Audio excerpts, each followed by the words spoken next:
Hey there, Heather. We have you next week, correct?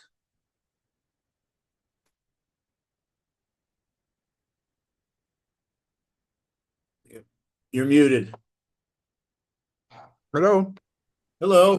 Hi, All right, we have you next week, correct, Heather? that's right. And I will have Dr. Saleha on as well. He will be talking about the products. I'll introduce him Okay. and it'll be fabulous. Okay. Just wanted to make sure we have to, Yep. we have to twist Dr. Tano's arm when I couldn't find this week's I couldn't find this week's speaker. And Right. Yeah, we're I've, next week. We're next week. I've already run over Stefan. If they don't follow advice or whatever you're doing is not helping and stuff, they're going to be I'm sure you have plenty of more stuff that for us. traditional Right? I medicine. always got something for you. Yeah. Old Are you fashioned. coming to Reno in December? No. You gonna be online? I can be online for you though. Okay. All right. No, Stefan, it's you and I. You know how we do it. Mm-hmm. Now, Dr. Tano, are you coming to Reno or are you going to be online? I don't know. So which one do you prefer? We always like seeing your smiling face. You know that. Okay, so You know, I'll try to be there, but it depends. I know. I think A4M's the next weekend. So again, the real reason we did this, sort of rush job was to have the homeopaths in Nevada get the credits for the year. That was we had to get it in before the end of the year. So That's right. that was the impetus for this whole sort of kind of quickie job here. So Hey, Dr. Tano, I got an update for you on that case you helped me with. Yeah, the prostate one. Prostate, when I put him on itraconazole, he swears it is the best thing ever for his prostate. And Yeah, he's gone. actually, it would work perfectly well. You did a great job. That's awesome. Actually, I'm trying to put everybody on itraconazole now. It worked. And he's like, oh, this is a placebo. He goes off of it. Yeah. And within a couple of days, it comes back. He can't even sit in the car on a car ride. His prostate's inflamed so much. Yes. Yes. so So don't I'm leave the thinking, rest of us hanging here. Tell us what went. well, I'm thinking it's definitely responding like a fungus would respond to itraconazole. So I'm thinking how to make it more effective. So I asked Mike Beamer, I said, can we make a suppository of itraconazole? Can we put it up the rectum so there's a local effect? Okay, yeah. And then it will skip the first pass metabolism in the liver, so we can use a lower dose. It can be more effective. It can be localized. Have you ever used that, Dr. Tano? Yeah, I tried that before. Does it work? Look, yeah, it works actually. Uh-huh. So if we can do a itraconazole local suppository, I think it would work even much better. I will do that then. We'll see if it works.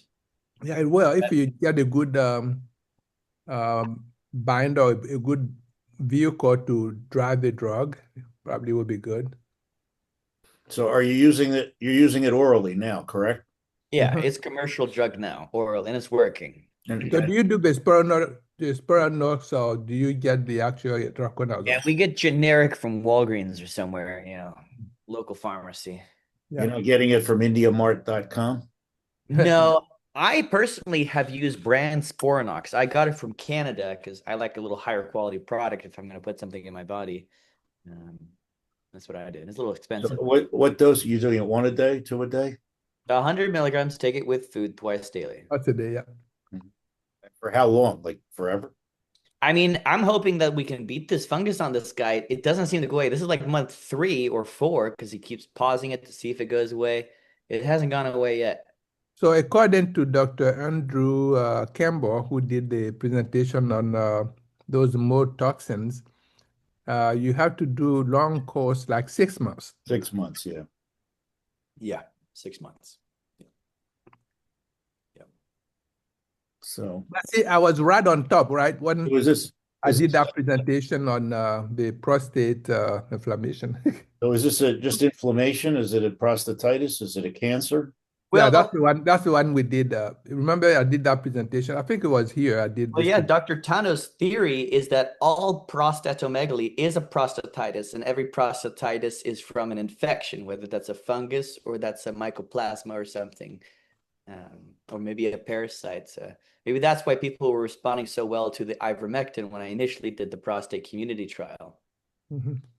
Yeah, was there any update on that? That was a while ago. I haven't heard from them. The Viber chat is full of spam. The what's full of spam? The Viber chat, that's how they were communicating. Oh, okay. You got to talk directly with Manuel Gonzalez. This is the only way you're going to get info. Yeah, I'll have to call him. Yeah, he's super paranoid. I have to go meet him physically in Europe to get any information out of him. He's worried people I don't think he understands how the regulatory agencies are here in the US because he'll ask you to do some pretty risky stuff sometimes. Yeah, he's a funny guy. But yeah, if you're ever in Spain, you should Yeah, meet up with him. we're on already. Okay. Well, we'll give it a couple more minutes. I have a video from Dr. Okay. Mario from Vienna. He's on his way back home now. Oh wow. Traveler. He's Yeah. a world traveler. Oh yeah. He's rivaling you. Yeah. So, Stefan, is there anything you can take with the itraconazole to make it less hepatotoxic, like glutathione or anything else like that, or what? I've never seen a hepatotoxicity with itraconazole, have you?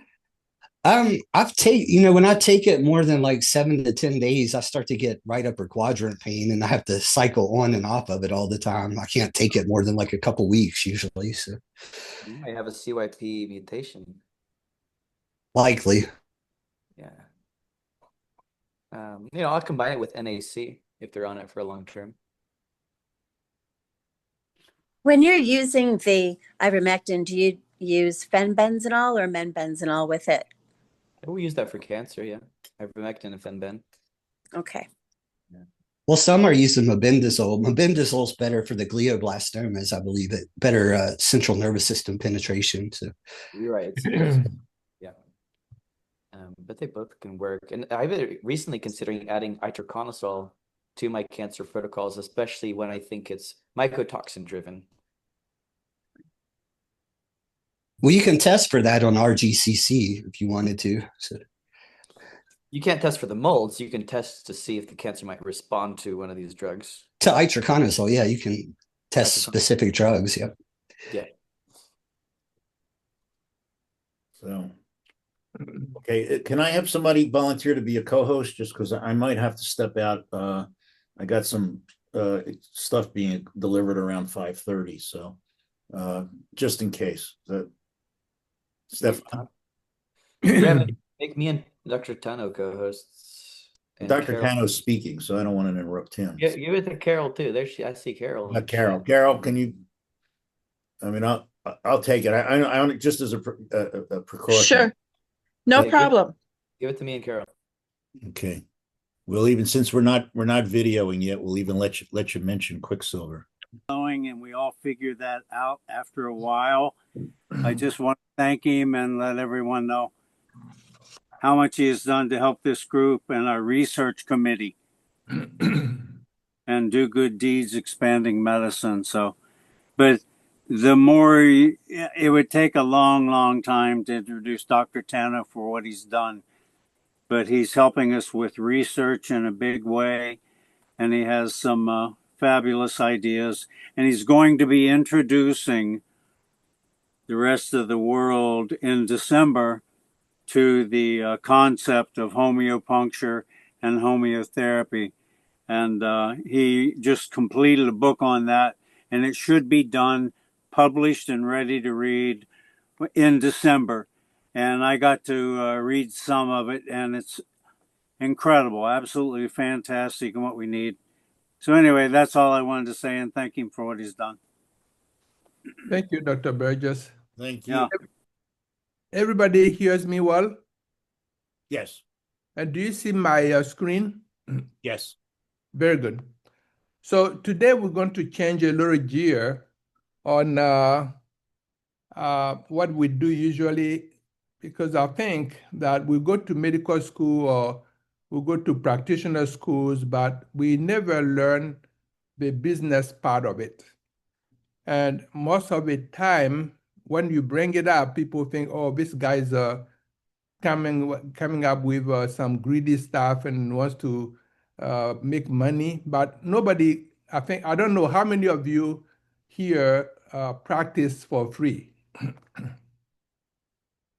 I don't think there are many people who are practicing for free. So if you're not practicing for free and you make a living out of it and try to help your patients do well, then you have to understand the business behind it as well. So today, we're all going to put our heads together and see what goes into the business of health. So the title that I have here is the business of health and the productivity equation and the money equation. The money equation, probably we're not going to talk about that, but we'll talk about the business of health and the productivity equation. So I have, this is a little bit dated. We have a Beta Pro network where we have so much information. Pro Palmares, that's like a LinkedIn kind of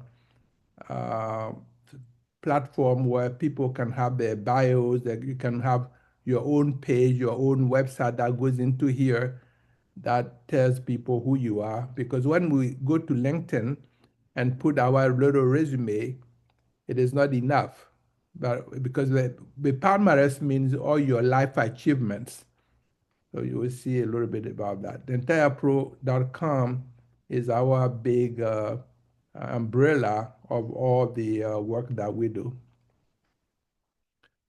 So we're going to start with goals. So when we go into practice, I think we have a goal. And many of us, if you are in private practice, you will have a goal of revenue. So suppose your goal is to make $1 million a year. I'm just taking a hypothetical example.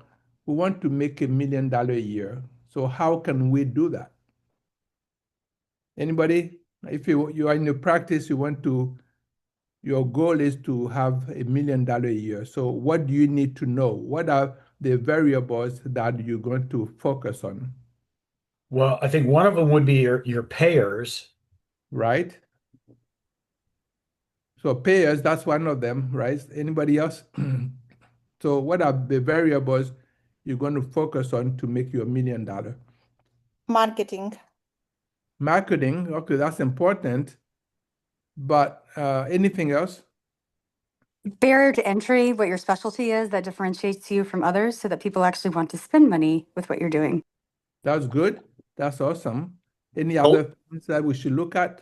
Collections. Collections, that's great. Any other things that we look at? Basic things. Just like your disposables, your return, with your projections. Okay, your projections, but you guys are going too fast. So what are the basic things that we look at? What are you going to take into account? You mean like expenses?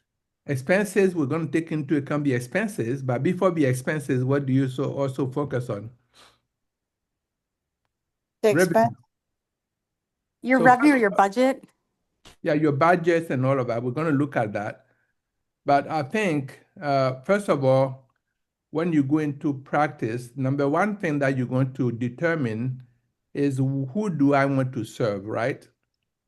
There are some people who are benevolent, they want to go serve the communities that are disenfranchised. And so they will put their practices in a poor neighborhood to try to help people. If that's your goal, that's great. So you have to pick your market. That's number one goal. Then number one thing you do, pick up your market. Where do you want to be? So your location is going to matter. And you're going to list all your services. You're going to have a website. And you're going to list all your offers. Because when you go to anybody's website, they have all their practice offers, what they're doing, how much they're going to do, etc. So there are two sides to this. You have your side and we have your patient side. So we're going to look at both sides to see what goes into it.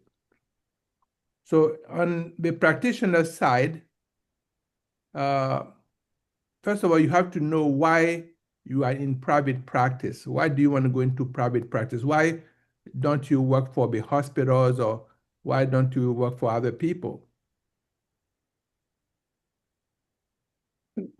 Because you want to make a difference. Well, if you work for a hospital, you make a difference too, right? But why do you decide to do private practice instead of working for somebody in the hospital or something like that? Working for yourself gives you a lot more freedom to choose what you want to do, basically, other than the fact that they say if you work for yourself, everyone is your boss. I mean, you get to kind of run your own show, do it your way, and not have to take a lot of direction from others that may not have the same interests that you do. That is correct. That means you want more autonomy to do whatever you think is right, and you don't want to always answer to a higher power, and you would be able to introduce things that you want to introduce. So if you work for a company, or every time you want to make a decision, you will have to call the company, or they have to agree with you, and all of that is a lengthy process. Whereas when you're working for yourself, you can do whatever you want at any time. It's only your decision. But the burden is you are the boss, you are everything. So it puts a lot more of work on you. And sometimes you work in your practice instead of working on your practice. So the practice becomes you. And you work so hard that you burn out. That's the drawback to it. But otherwise, in terms of independence, we all seek that independence, and that's why we go into private practice. So when you start your business, you generate revenue. So who can give me the definition of revenue? Simple definition. Economics is revenue. What is it? Money. Your money. So how do you calculate that money? How do you what? How do you calculate the money? How she said money, the revenue. How do you calculate your revenue? What you make minus expenses. And it depends too how you want to be taxed. Right. So what is revenue? Of a definition. It's simply money in. Yeah, okay. How much money comes in? So it depends on how much you sell, right? And it depends on the price that you put on your sales. So revenue in economics is going to be the price times the quantity. So price times quantity is your revenue. So the formula revenue is function of the demand for your services. If you want to generate a revenue and you have nobody buying your services, then you have nothing. Now, your services will depend on what? It depends on your skills, your preeminence, and your productivity. That's my definition of that. So what is the difference? What are the skills? For instance, when we are providers, what are the skills that we have?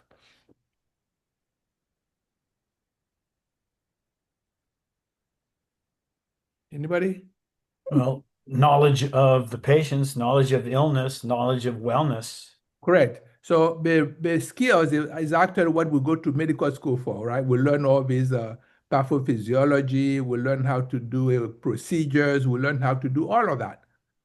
So anyone who graduates from medical school and goes into residency, for instance, if I take internists, all the internists definitely will have the same skills, because when you go to internal medicine residency, at the end, they have to clock in all your procedures, all your knowledge base before they can give you your graduation diploma. So if you have not completed a certain number of hours of procedures and procedure logs, you cannot finish, you cannot graduate. So those skills, everybody has it. So if you need to do an A-line, or you have to do any sort of central line. Any internist who train well can do that. Now, what is the difference between skills and preeminence? I don't know. Anybody knows what preeminence means? No, I don't know. Is that like being the top? That's correct. So Dr. Quinn has the idea. So preeminence is that your skills are so valuable and you're so way ahead that nobody can replace you. So you are basically irreplaceable. If I take this group, our group here on Tuesdays, why do you think we always meet on Tuesdays? What are we trying to acquire? A broad skill set to differentiate ourselves. That's correct. We're trying to differentiate ourselves. We want to be preeminent. We want to learn more than anybody else. And that's why we invite people who are knowledgeable to come to teach us. So we all look to be preeminent. And that goes a long way, because if you're not preeminent in your field, then everybody will come and compete with you. But if you are preeminent, then you can deliver a stellar service and people will flock to you. What about productivity? So what is the productivity here? It would be like your key players of, what's your KOLs, like your like your category leaders of what you have the most sales in. But you have to be careful because it depends on your business model. If you're burn and turn, you're producing a lot, but you may burn out and the business may not last long. So it just kind of depends what you're trying to do. Actually, that's correct. So that's good. So we're going to see, we will go in detail. I will give you all the information about the productivity. So list, in order for you to do well, you have to list all your skills. And do you want to know, you need to know what your patients want. You have to know what their patients are seeking. And list all your patients' needs. Do you also have all the required skills to satisfy what your patients want? You have to be honest enough to say, I think I have gaps in my knowledge. And if I have gaps, I need to fill those gaps. For instance, I give the example of allergy without hormones. So I'm an allergist and immunologist. Before I got into functional medicine, I had no idea that the hormones impacted allergies. But when I got into it, it gave me an idea that certainly I have some skill gaps that I don't have, and that I should really invest more time in knowledge so then I can help my patients more.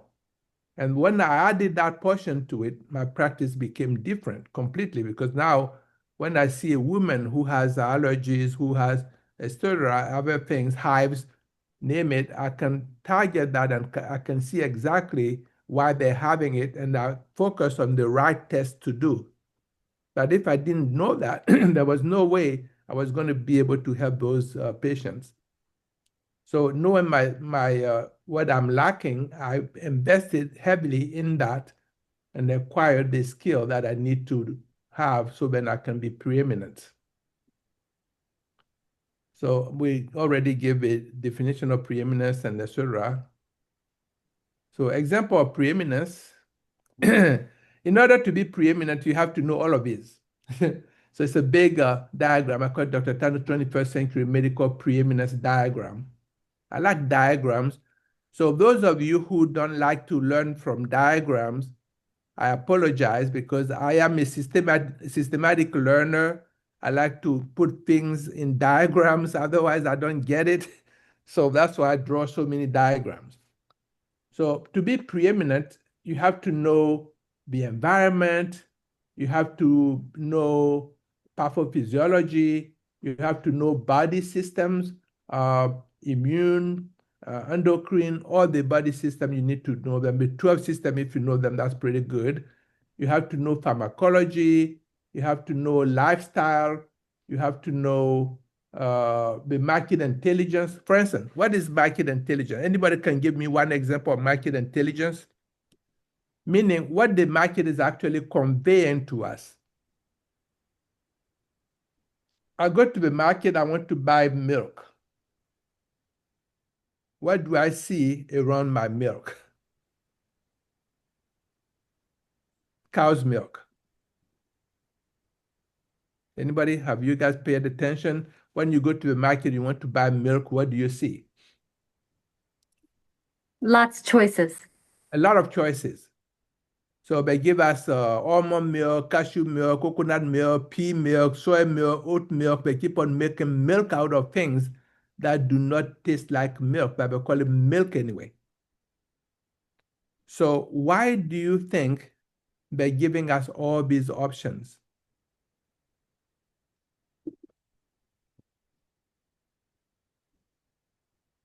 Anybody? Some people can't drink milk. Some people cannot drink milk. That's correct. Well, so the market has, no, not only some people cannot drink milk, but the market is actually telling us something. The market is telling us that probably cow's milk is no good. That's what the market is actually telling us. Because if cow's milk is good for all of us, do you guys know how much cow's milk we produce in this country?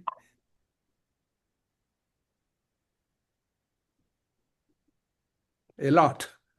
We have a surplus of it. Actually, Wisconsin alone can feed the whole country. That's why we call them the dairy state. So if cow's milk is good for us, why would anybody in their right mind go and make almond milk, cashew milk, coconut milk, pea milk, and all of that? The reason they're giving us all of that is because they cannot tell you that cow's milk is bad, but they're signaling that, hey, maybe you should look at the other options. Don't drink cow's milk, it's no good. That's basically what the market is signaling. So that's what I call market intelligence. I give you another quick example. For instance, if you go to the market, you want to buy sugar. What do you see? They give you, Dr. Queen, you want to say that? Yeah, there's lots of choices and lots of sugar substitutes, good or bad. That's correct. They give you a lot of choices, so they give you white sugar, brown sugar, raw sugar.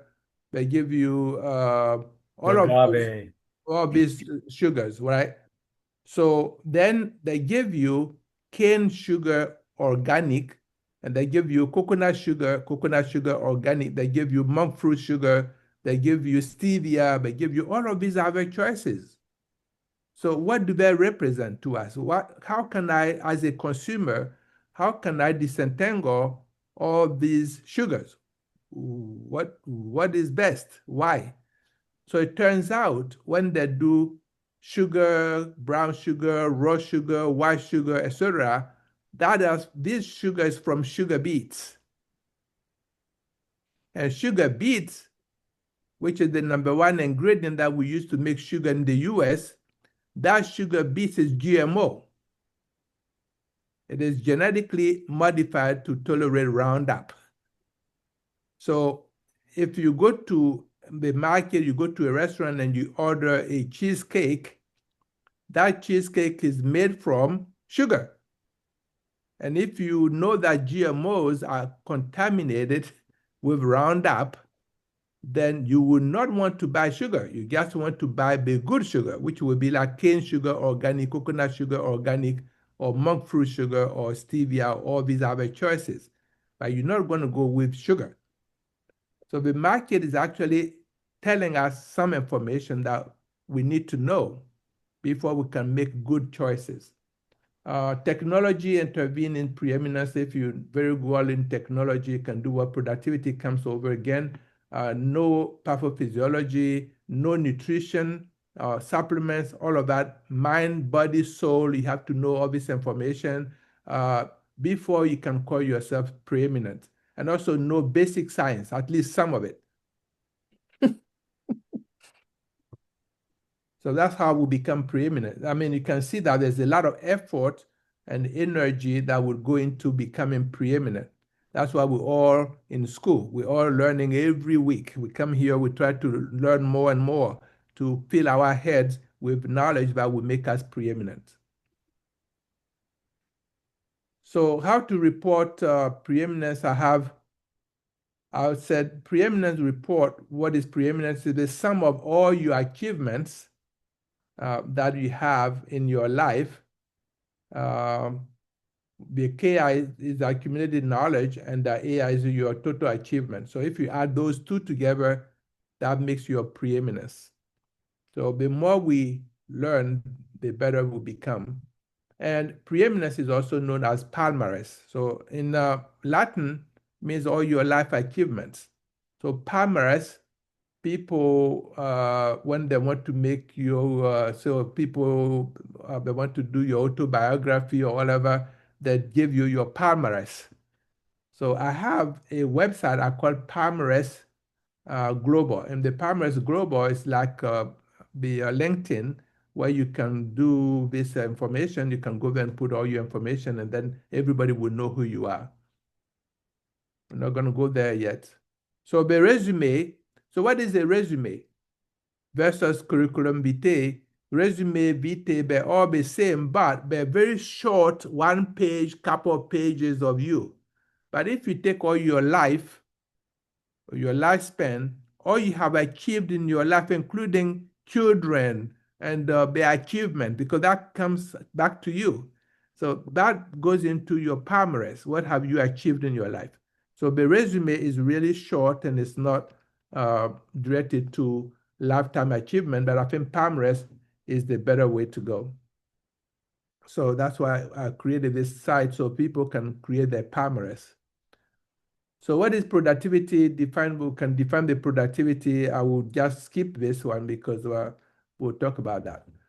So total revenue, as I said, is going to be your price times your quantity demanded. And from this notion, we can calculate total profit. So what is your total profit? It's your total revenue minus your total cost. And your total cost is going to be made from your fixed cost, your variable cost, your psychic cost, and your opportunity cost. So how many of you know about the psychic cost?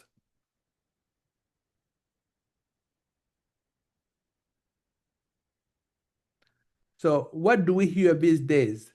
That practitioners are burnt out. If the practitioners are burning out, that means when you go into practice, if you're not careful, you're going to incur what I call psychic cost. That's the mental thing that will make you tired mentally and burn you out. So I think that psychic cost depends on the price you put on your services, the price of your competitors, the information asymmetry, your skill sets, your preeminence, your productivity, and the time to recovery, time to results. So if you, for instance, if you go to a neighborhood and you did not do your market research and you start putting any price that you want on your services, not knowing what your competitors are doing, maybe you underprice yourself. So if your market can bear, for instance, let's say $200, and you come and you make your services $100. All of a sudden, people are flocking to you. You're having a lot of patients, or you have a lot of consumers. Well, you're going to have to cater to each one of them and make $100 when your competitor is charging $200. Maybe the competitor will see 10 patients or have 10 consumers, and he will make probably more than you would if you see 20 patients. In order for you to do the same amount, you have to see 20 patients. That means your time is going to be very limited. You're going to have to work harder than your competitor. Whereas if you did your market research very well, then you can charge similar to your competitors and be able to limit the number of patients that you will see and not burn out. So that is part of the whole thing. So you have to know that. Information asymmetry, these days with Google, YouTube, all of this social media, the patients that go and gather all the information. They come to you and say, hey, doctor or provider so and so, I went to Google, I know my condition, I learned so much about it, help me. All of a sudden you become frustrated. You say, well, this person, they went to Dr. Google, now they're coming here, they're going to tax me, I'm going to have to do. So you have to know more than your patients to be able to help them. Because you, being their coach and guide, you have to be able to tell them, hey, this information you got may not be true, or it's outdated or something. You have to be able to tell them something. But don't dismiss it, because if you do dismiss it, then they will go and badmouth you. They will tell them their friends that, oh, this person doesn't care about you, etc. And that shows in your reviews. The reviews on social media is going to be the telling sign that you did not do a good job at them. So information asymmetry, the more you know and guide your patients, the better off you're going to be. But if you don't, and they start putting bad evaluations on you, all of a sudden you feel overwhelmed. You're going to be so distraught because you're not getting even people coming to you anymore. And that is what is going on these days, why so many people get burnt out. I think psychic cost is a big one. Your skill set, if you didn't acquire good skills, if you're not preeminent, if you cannot deliver results fast enough, then they're not going to be happy with you. So that's what I call psychic cost. Anybody, I mean, I think we have gone a little far. Any questions about this stuff? Comments? Dr. Tano, Yes. there's an old axiom, especially in the world of taxation, that when you tax something less, you get more of it in the long run. And so is it better to charge $10 and get 40 patients, or is it better to charge $40 and get 3 patients? Well, it depends. So there are two ways. So we have the law of large numbers. Mm-hmm. So if you believe in the law of large numbers, then you would you want more patients or more people to come to you with a lower cost. Right. But if you don't believe in that, and these days the way things go, if we take functional medicine, for instance, practitioners, many of them cannot even afford to see so many patients because they dedicate their time to few so then they can give them value. Right. But if the more you see, the less value you can give, no matter what you want, you're going to apply yourself so hard, but you have to double your time in order to be able to achieve the result that you want to achieve. And that's the patient will see that. They will see that, well, you're not giving them the time they need. Right. As a result, you're not going to do so well. That's why functional medicine practitioners, they limit the number of patients to probably 10 a day or 12 a day maximum, something like that, so they can make sure that the patients are getting what they need. Right. Whereas if you take the insurance model where they want to see every patient every 10 minutes or 15 minutes, and you crank it up, by the time you say hi, goodbye, then patients are not satisfied, especially in the 21st century, the patient being savvy, it becomes a burden on you if you see more patients. I did hospitalist trauma about 20 years ago, and I can remember it was IPC and we had to do our own billing. And I can remember thinking, okay, I'm going to see 10 level 4s rather than 40. Do you know what I mean? Because you give quality care. Yeah. Yeah. And bill higher, but I do cash pay now, thank the Lord. Yeah, I think we all go into functional medicine now because we see the value in it, and we see that more people would like to be seen and address their issues really well completely rather than partial treatments that don't work. And for that reason, seeing less may be more valuable than seeing more. Yeah. But on the other, let me give you a real life example. I required a transcranial magnetic stimulation device, and Right.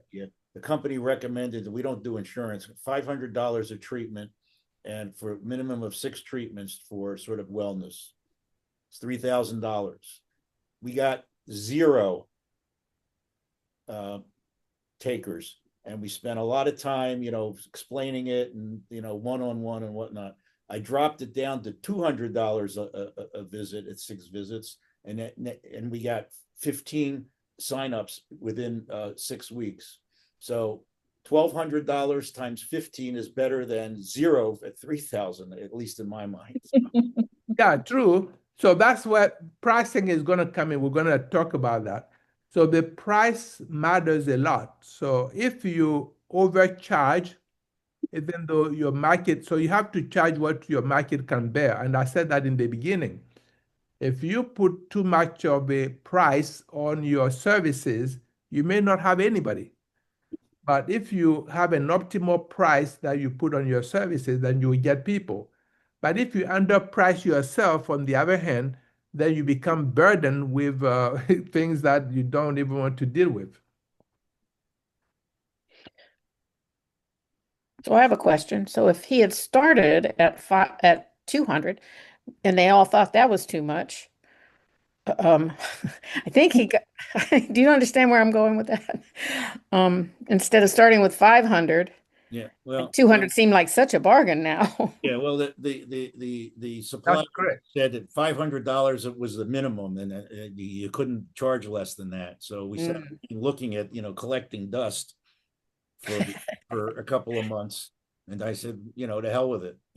Better to use it and get something out of it than to stick to our principles here and get nothing. So Actually, it's a strategy for pricing too, by the way. Initially, you put your price high because it's difficult to put low and then increase it. So you put your prices high, and then if you don't see takers, you go down. So people see that now as a bargain, and then they can come to you. So what you did by putting 500 and nobody was showing, when you reduced it, instead of going to 200, maybe you could have gone to 300.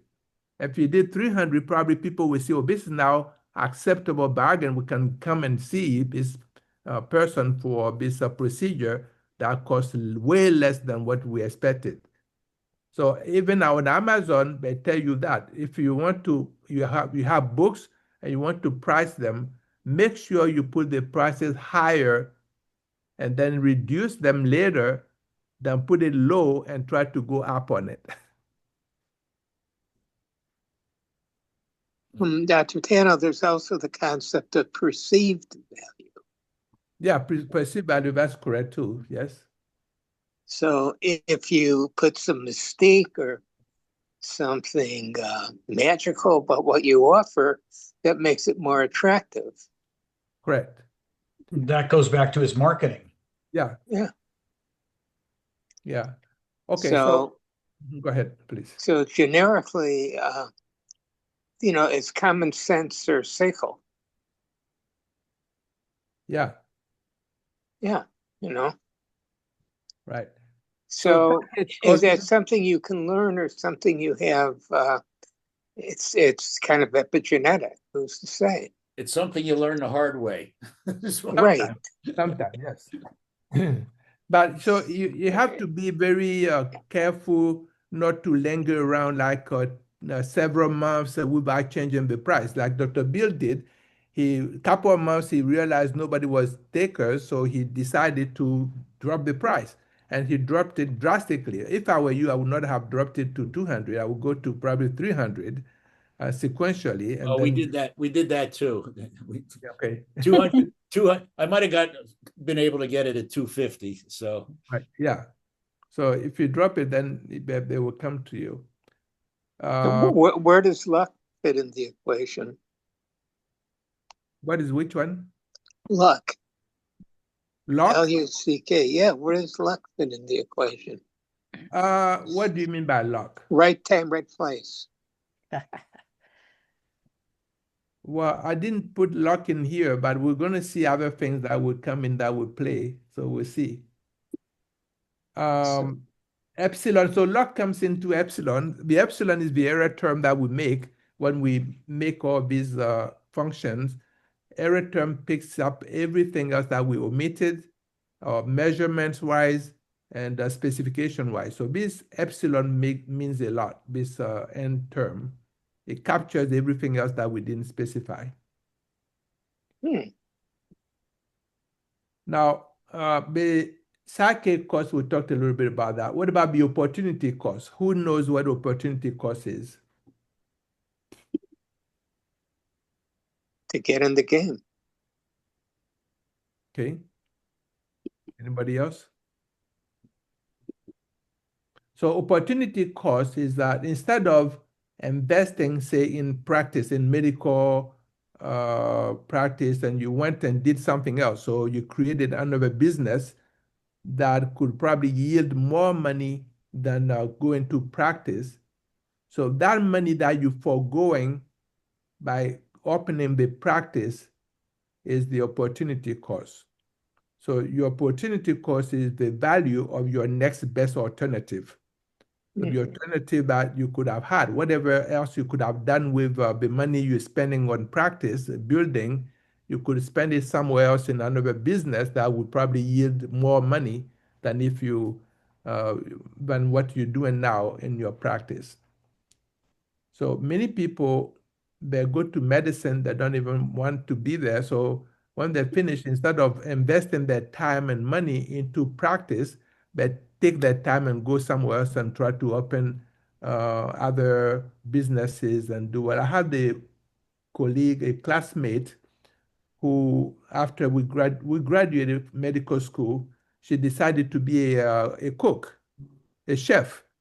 So she left and went to San Francisco and became a chef. And that is part of, what she liked to do, and she didn't want to be burdened by all this. So she became a chef and she likes it. And she did really good. Whereas perhaps if she had stayed in medicine, she would not have done very well. And we see these examples very often where people tend to change professions and they go do something else. So in terms of pricing, we're going to talk about the elasticity of demand. How many of you have heard of elasticity of demand?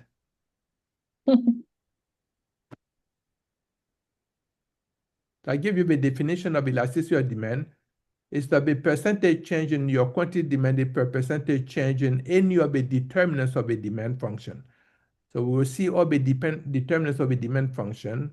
And then out of that, we can calculate the price elasticity of demand. All of you with private practices, you should be able to calculate your price elasticity of demand. That's very important, because if you're not doing that, you will not know exactly how much you charge. And that's what Dr. Beer was bringing, because initially he charged higher and the market could not bear that. But if we had calculated the elasticity of demand prior, that would allow us to be able to say, yeah, if you did this way, this is what will happen. So it's important to be able to calculate the elasticity of demand. So price elasticity of demand and total revenue. The percentage change of quantity demanded over percentage change in price, that is the delta QDS over QDS divided by delta PX over PX. And when you flip it, so this is a basic math, dividing the top fraction with the inverse of the bottom fraction, we get this number here. And that is the elasticity, price elasticity of demand. The total revenue and the quantity, so how much you sell and how much that gives you, you can see that it's an upward sloping curve, and then it gets to a maximum and start declining. Now, your demand curve is a downward sloping curve. That means if your price goes up, what happens to your quantity demanded? When price goes up, the quantity demanded goes down. So that's the law of demand for those of you who want to know. The law of demand says that if your prices go up, the price you put on your product or your services goes up, your quantity demanded will go down. So if you compare the elasticity of demand and your total revenue in the area where you're before the maximum of your total revenue, your elasticity of demand is greater than 1. When it's greater than 1, it means that if you increase your prices in this area, your demand will drop. So you're not going to be able to make money by increasing your prices. So that's what we did with Dr. Bill. So not calculating his elasticity of demand, he decided to put $500 price, but the demand was elastic. So if the demand was elastic, by increasing the price to $500, he was 0 takers. But if he had no business elasticity of demand and known that business are elastic, then he would have already started off with lower pricing so then he can make more demand or people can buy more from him. At the peak of the revenue, that is unitary elastic, means if your price goes up by 1%, your quantity demanded will go down by 1%. So it's an equal amount. Whereas here in this region where the curve is going down, your demand is inelastic. So when your demand is inelastic, you can charge as much as you want, meaning if you increase your price, people don't change. They will always buy from you. So what will cause you to have a demand that is inelastic in terms of your qualifications?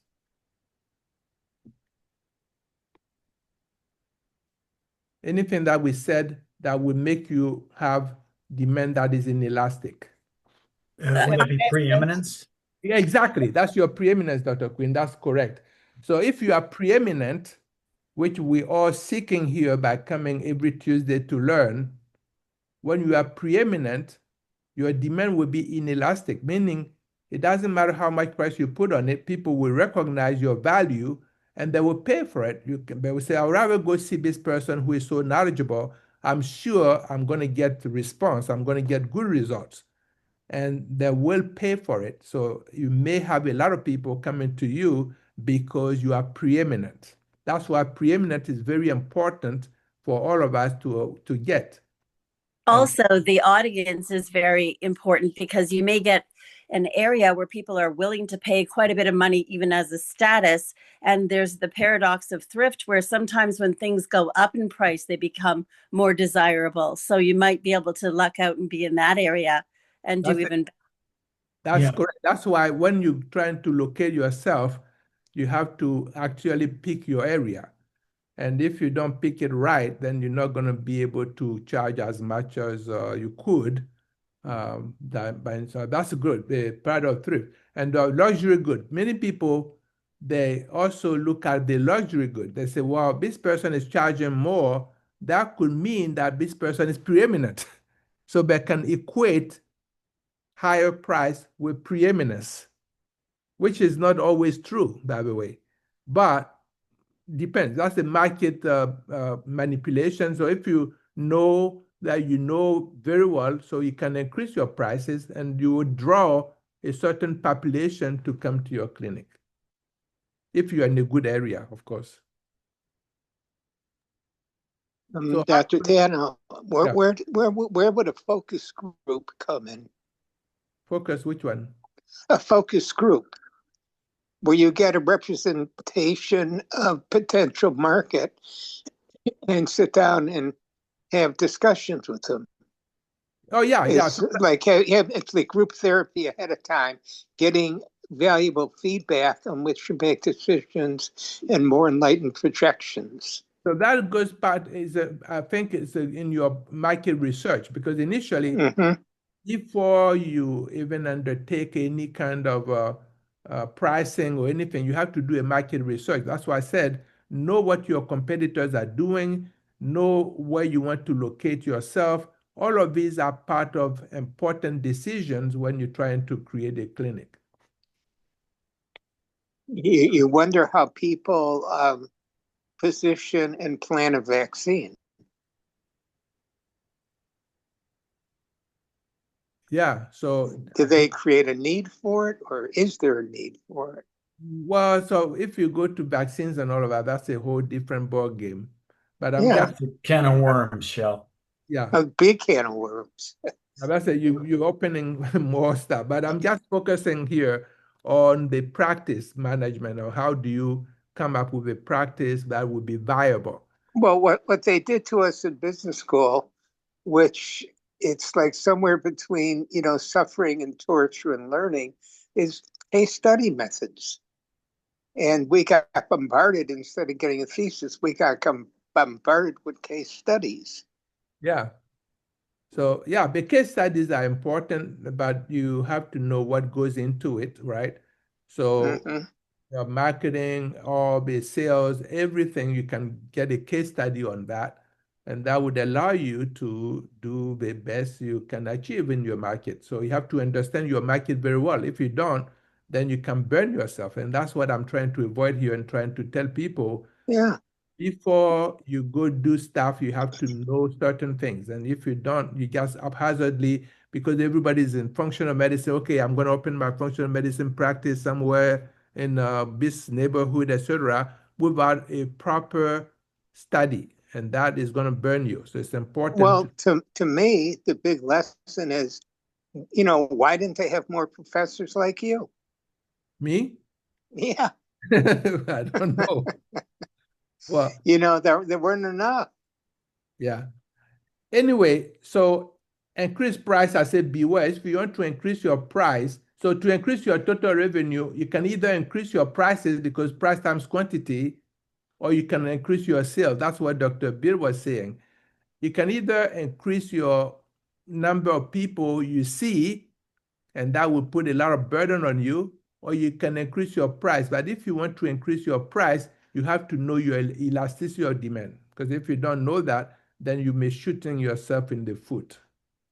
So high ticket offers, you have to be aware of the high ticket offers where you increase your price and then you can get more people. High ticket offers depend on providers' decision variables. And the decision variables, I will show you that as part of the preeminence and all the other things that we talked about. And the high ticket offers also depend on your niche. So if you have a nice niche, you can carve it out and charge high prices. High ticket offers also depend on the market size and hungry buyers. If you have people who are really looking, like currently we're having more people looking for functional medicine providers, and you are in a city or a place where you have less providers, then you become a niche, you have a niche market where you can charge more. Increase sales. So if you want to increase sales, sell to more buyers. I would say be careful, that can lead to burnout. That's what I was saying initially. So if you see so many patients, you can burn out, and then that goes down the drain. And the insurance model, that's what I told you about. Sell more things to each buyer, desirable. So when I say sell more things to each buyer, that means you open up more stream of income. So for instance, if you go to a functional medicine office, they would also serve you not only their services, they will give you supplements, that will give you hormones, that will give you all of those things that they can charge for. And so if you have more stream of income, you can afford seeing very little amount of patients and then make life easy for you. But if you don't have more stream of income, that becomes difficult. So there's burnout therapy. Yeah, and they increase the frequency of sales to each buyer, desirable, but sometimes they can say, well, he's charging me so much, he makes me come twice a week. Every day he wants to come and charge me. You have to be careful of that. So how often do you see your patient per year? For me, when I do functional medicine, I see the patients initially, and then I see them 3 months, I see them 6 months, and then I see them a year. So it's about 3, 4 times a year. I see them and that's it. I don't see them all very often unless they're complicated and they need more visit. I try to make it as simple as possible and not seeing them very often. So talk about high ticket items. We talk about location, revenue sources for the buyers, ability to and willingness to pay. That's very big, because if the patient are not willing to pay no matter what you do, it wouldn't go anywhere. So how do you find buyers for your services? We're going to do advertising, Google, social media, word of mouth. Which is the best out of them all? Word of mouth. They Word of always mouth. say word of mouth. But how do you get word of mouth? Good Testimonials. results. Testimonials, and there are also preeminence. If you have preeminence in any fashion or form, then people will love what you're doing, and they will tell all their friends, and they will come to you. So you don't have to spend a lot of advertising monies to have the patients come to you. So example of revenue streams, I have in integrated immunity practice, for instance, I came up with a revenue stream for our practice where you do your advertising, either Facebook, Google. We can do funnels. We can do using artificial intelligence. You can do, or if you have a landing page where people come, you have a questionnaire, they fill out the questionnaire. And then I have an app that I'm creating. It's called the PhD app, where people can fill it out. That all come to you, and then some person, a virtual assistant person, is going to book them. When they're triaged and booked, then you will see them in the office. When you see them in the office, you have to keep them, because to be able to keep them, you have to do a complete evaluation, review a system, physical exam, establish a good rapport with them. When they learn that, then you have to educate them. Do you guys know the #1 complaint of patients against the providers? Education. Education. That #1 complaint is that this doctor never told me why I'm having this problem, why I have this condition. He never explained to me my condition. That's the #1 complaint. They call it the grapometer. So on the grapometer, the #1 complaint is doctor never explained anything to me. So I don't know why I won't even want to see him. So it's important to include education in the visit. And that part of education takes a long time if you know what you're doing. And that will drive the patient to make a decision. That education will lead two places. For me, allergy and immunology, either the allergy education lead them to want to do allergy testing, allergy sublingual immunotherapy, or allergy treatments, or it leads them to hormonal evaluation and treatment. Either way, you generate some revenue, because if you do allergy testing, you're going to generate a billing.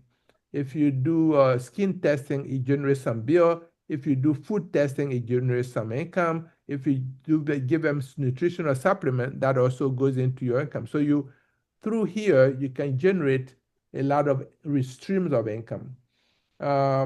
If you did allergy shots, also on top of that, after bed testing, that generates income. And if you did sublingual immunotherapy, that generates income. I'm trying to see if I can help people do this, and that's part of our training. So if you have food allergy, you can do sublingual immunotherapy, that also generates income. If you have nutritional supplements that you give to the patients, that gives passive income, because over time, the patient will come and they will want to buy more from you. So everybody is doing this, and they come in and they buy more from you. And if I did hormones, the hormones also, you evaluate them, they come in, and every 3, 6, 12 months they come in. That is a visit, but give them also passive income from nutritional supplements. So everybody who comes is going to generate more income from you. So for you, so you don't have to really kill yourself and seeing 20, 50 patients a day before you can make ends meet. And so everybody gets happy that way. Our nutritional support, I'm going to go out. So this is the true demand function. Remember, the quantity demanded, that portion that says function of your price, the price of the other providers, your income, the taste of the buyers, and the effort that they put in. Because sometimes the buyers, they come in, they don't want to put in any effort at all. They think that you can give them everything and then they will be healed without any effort. That is not going to work. You have to tell them that they have to put in some work themselves to be able to do that. Advertising of your services, but if you advertise, your competitors also would advertise. The outlets means how many locations you have. So you will see some of the providers, they have many, many locations because they want to diversify their income sources. Maybe in one location, you're not getting so many people. In the other location, you have more people who can pay. And then you have the provider decision variables, which will be the information asymmetry, the skills, the preeminence, the productivity, and the time to recovery or time to results. These three are the patient's decision variables: the income, the taste, and the effort that they will put in. So how do the patient express their taste? Does anybody know? How do patient express what? The taste that they have in choosing your services. How do we know, what do we know about their taste? So whether the patient like you or not, how do we know that? Because Well, they I keep think going back. there's numerous ways. Referrals is one of them. That's number one. That's good. So the word of mouth referral, somebody. Right. And I mean, there's also feedback when you get that. There's also ways that people do satisfaction surveys. Correct. So that's why you go to Google and everybody goes to Yelp. Reviews down there. And these days, I mean, I'm so shocked. Every time a new patient comes to me, I say, "How did you hear about us?" They say, "Well, I reviewed your evaluation on Google." I say, "Well, Google actually messed up everything because there's no more surprises because the people come to you based on what they see on Google, whether it's true or not, until they find it." That's why if you get a bad evaluation, honestly, you have to call that person or you have to figure out a way to eliminate that bad evaluation because it will come and haunt you for sure. So you have to be careful dealing with the patients and trying to satisfy them. Because if you do satisfy them consistently and you get several good evaluations, then you will get freebies because they're referring their friends and families and everybody else coming to you, so you don't have to spend a lot of money on advertising. What about the I? I is the income. So that is one of the decision variables. If their income is good, well, certainly they will want to buy higher. If they don't have any income, no matter what you do, even you give them supplements, they say, "I cannot afford it."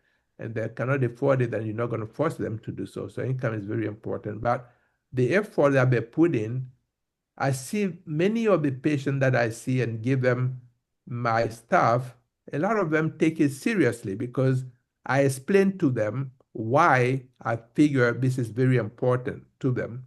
And once they know that, then they go home and they take it seriously. Like I give them an estrogen-free lifestyle.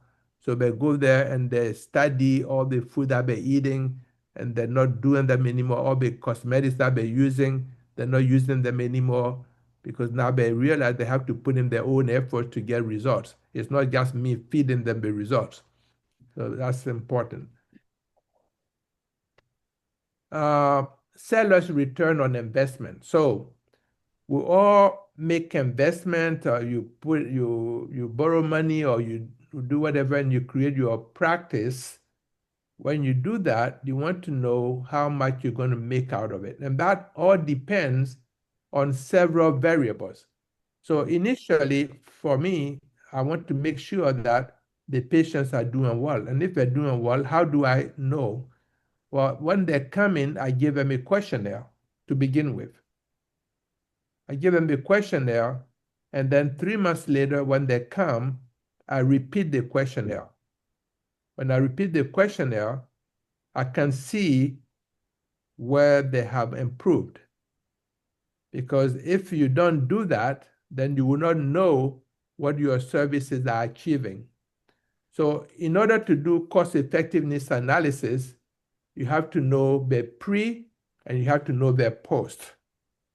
And so the questionnaire then would be your variable that you will look at to see if they're improving. Because if you just say, how did you do, how are you?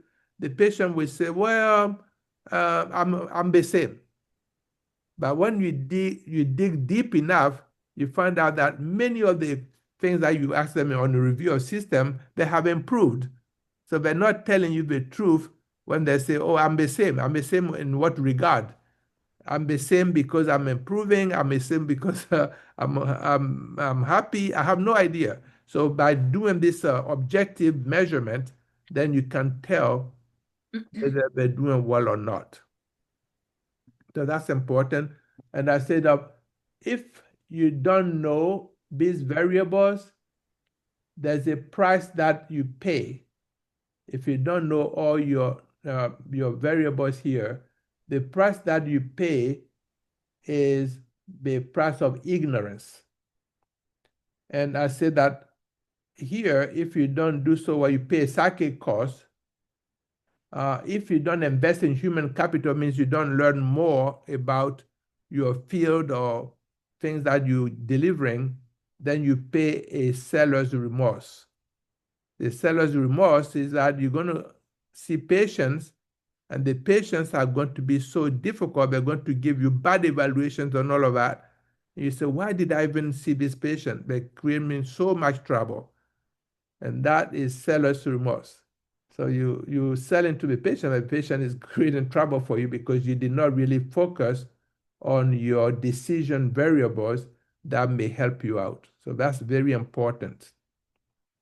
I talk about incremental cost effectiveness analysis or elasticity.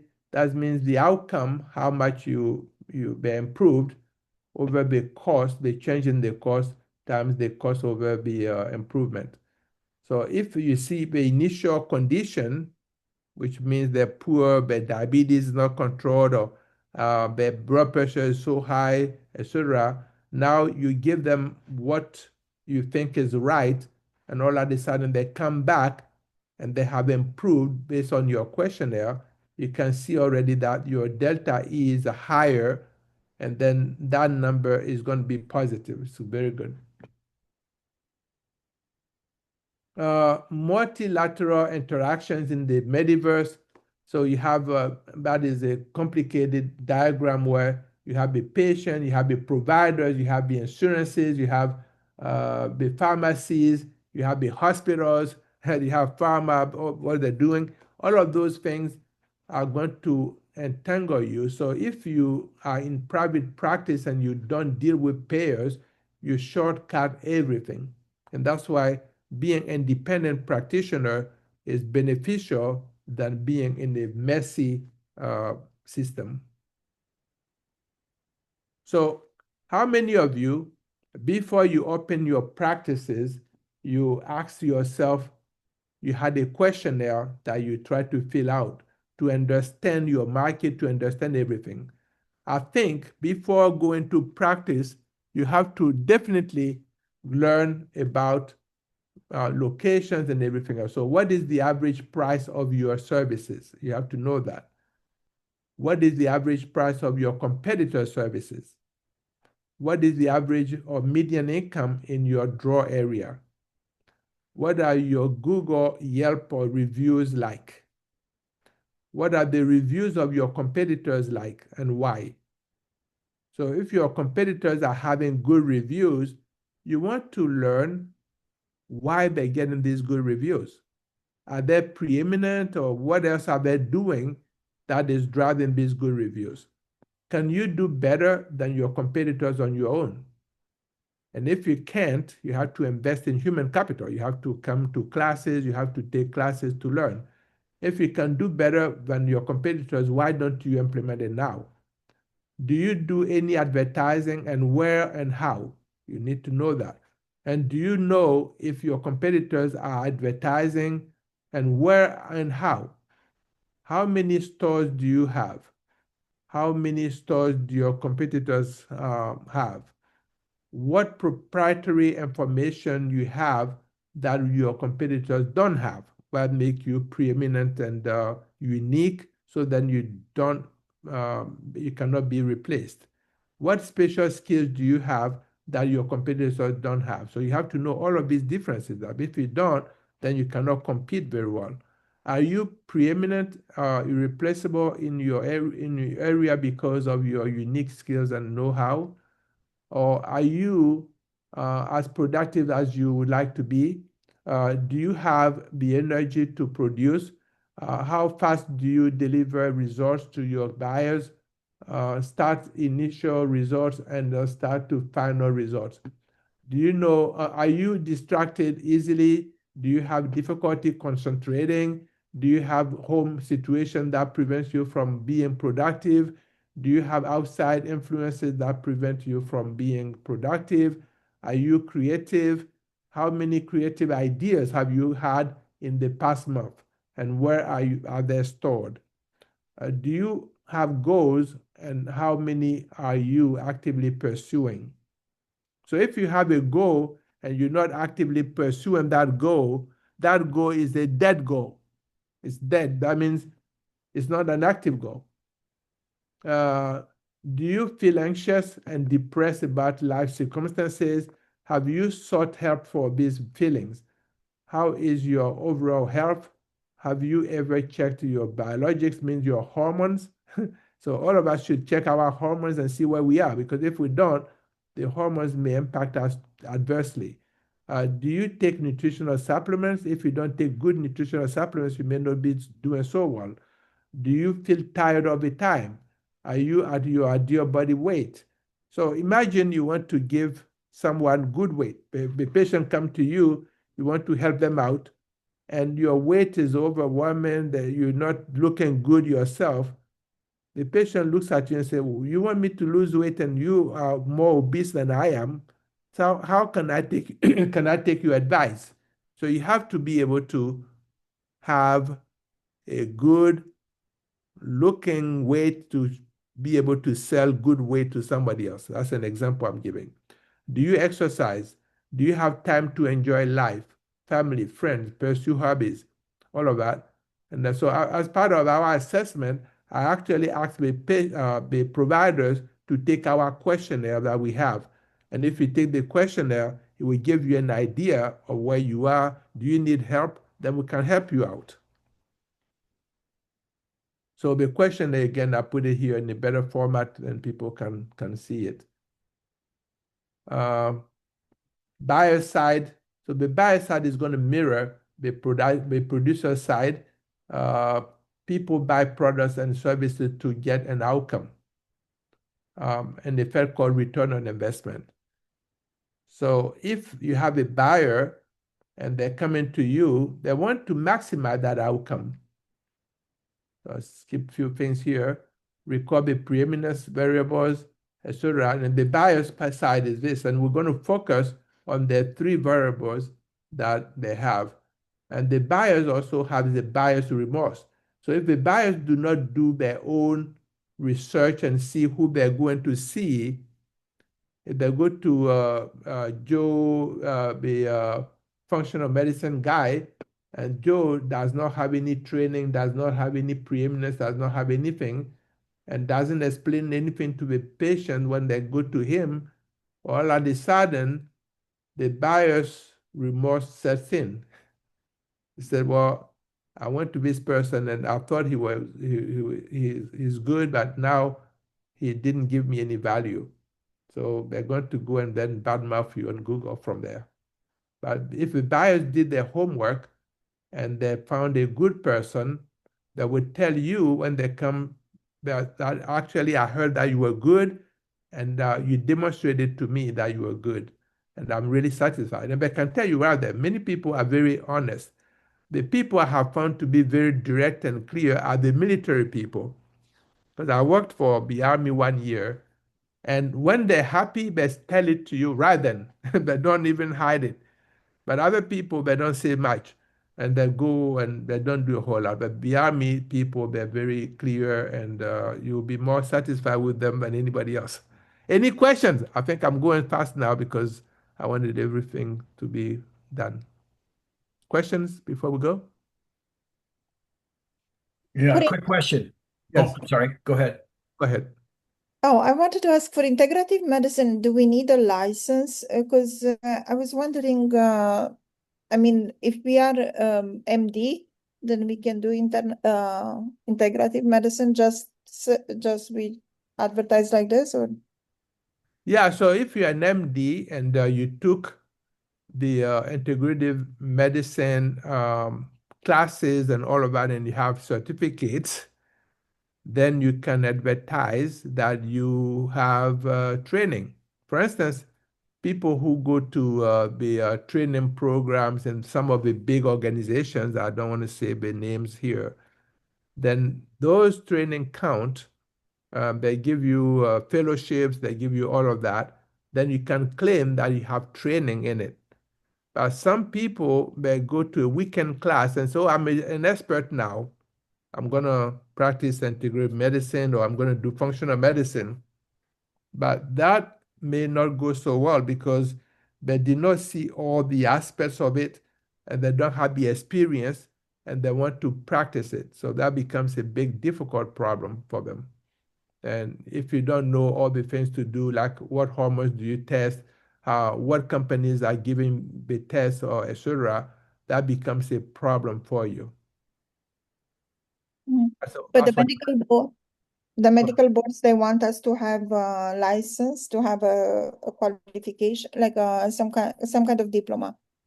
no, it doesn't. So they don't really require any diploma or anything for you to practice functional medicine. No. And the diplomas that they give you when you do the fellowship are not even recognized nationally or internationally. Oh, I see. Yeah. Because one time I was working for Teladoc, and they asked me, what kind of medicine do you practice? Because I was telling the patients to take quercetin and other things that I heard is good. And I just look and I see, oh, okay, this is good. This is, I looked, I read about it. And so I did recommend it. And then, I did not even know the legality of the thing. So I just was scared. But thank you very much. So, yeah, there are a few laws that you need to know though. So there are some functional medicine lawyers. I know some of them. If someone is interested in finding a functional medicine lawyer, I can recommend someone for you. You let me know, and then I would have you do that. They have a course. They have all of that. They tell you what not to do, things to do, and watch out for, because some people get into trouble when they try to practice functional medicine. If you don't know all the guidelines, you don't know what to tell the patient, you don't know what contracts you need to sign with the patients, all of these matter. And that I would think, oops, sorry. yeah, all this can get you in trouble with your state medical board. So you have to know what goes into it. If you want to contact me, I have all the forms and everything because I teach. I'd be happy to give them to you. oh, thank you, doctor. Oh, that's amazing. Yeah, Can you see, type your email or some contact information? Yeah. yeah, very good. Dr. Queen, you had a question? Somebody had a question? Yeah, No, we have a lot in the chat, but go ahead, Dr. Quinn. no, I'm good. I was just asking. I was just going to ask something about your evaluation form. You put up an evaluation type of thing there, and I didn't know if you had numerous evaluations that people could get from the site. Yeah. So I have like 21-page questionnaire that they take 15 minutes to fill out before I see them. And after 3 months, they take that questionnaire again after treatment and all of that. Then I will see where they are. So based on their responses, then I can say, well, there was an improvement or there was no improvement. That's how I do that. Okay, and then one follow-up to that. When you do see people with an improvement or all that, Do you ask for testimonials? Do you feel comfortable in asking people to recommend you? Do you feel comfortable in doing video testimonials as a way of expanding word of mouth? Yeah, you can do that. I typically, sometimes they're so enthusiastic. I say, hey, they say, wow, you did so good. My IBS is gone in 2 weeks. I'm so happy. I say, well, can you say that? Can you write it up for us?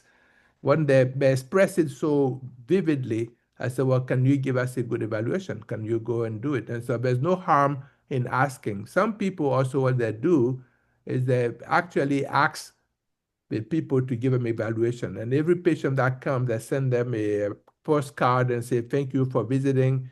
Can you give us evaluation and stuff like that? Yeah, the reason I ask is I'm looking for a helpful hint here on maybe how to do a better job of that, because what we're finding is that people are very willing to give a great type of testimonial, and like you just said, tell how they're feeling, and oh, that's better, and this is the greatest product I've ever had, and all that kind of stuff. And then when I ask them, can you write a paragraph? Would you be willing to write a paragraph? Would you be willing to do a 30-second little video on that? Roadblocks everywhere. That it just I just don't have a good way to get I guess testimonials, and I was wondering if you found any effective way. I mean, I think this question is open to everybody because all of us here practitioners are pretty good in the preeminence thing, I'll say, but to get that word out is not as easy as I would have thought. Yeah, so actually, you're correct. Many times, the patients who are unhappy are the ones who go give you the evaluation. The ones who are satisfied, they don't say anything at all. They're happy. They just don't tell anybody. They just go on their own. But the bad one, the ones who are not happy, they're going to badmouth you. Unfortunately, that's the nature of it. So I think our society is a punitive society all around. If somebody does a good job, we never tell them, hey, you're doing an excellent job. But the minute they misstep, the Pope will hear about it. So that's across the board is what it is. So it is good to pick the patients who are happy and you know for sure that they love what you're doing, to tell them, hey, can you give me an evaluation? You have to be candid about it. You have to be clear about it. And they will do that, some of them. Yeah, I got used to just making sure my staff and I ask, Yeah. a good one. So it takes a little practice, and then once you sort of get it down, I don't really have a big problem with that. Right.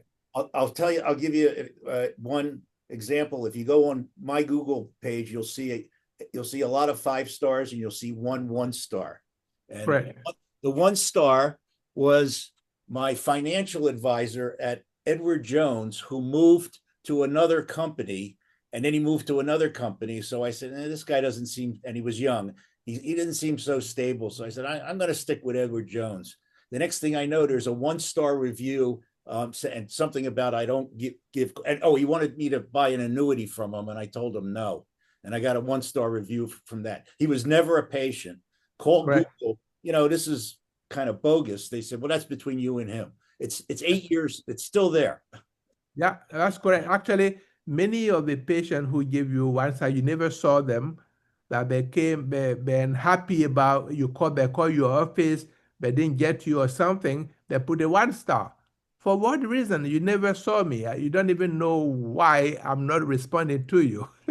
Even worse, if any of you deal with any of the medical spas, they are cutthroat with each other. They complain.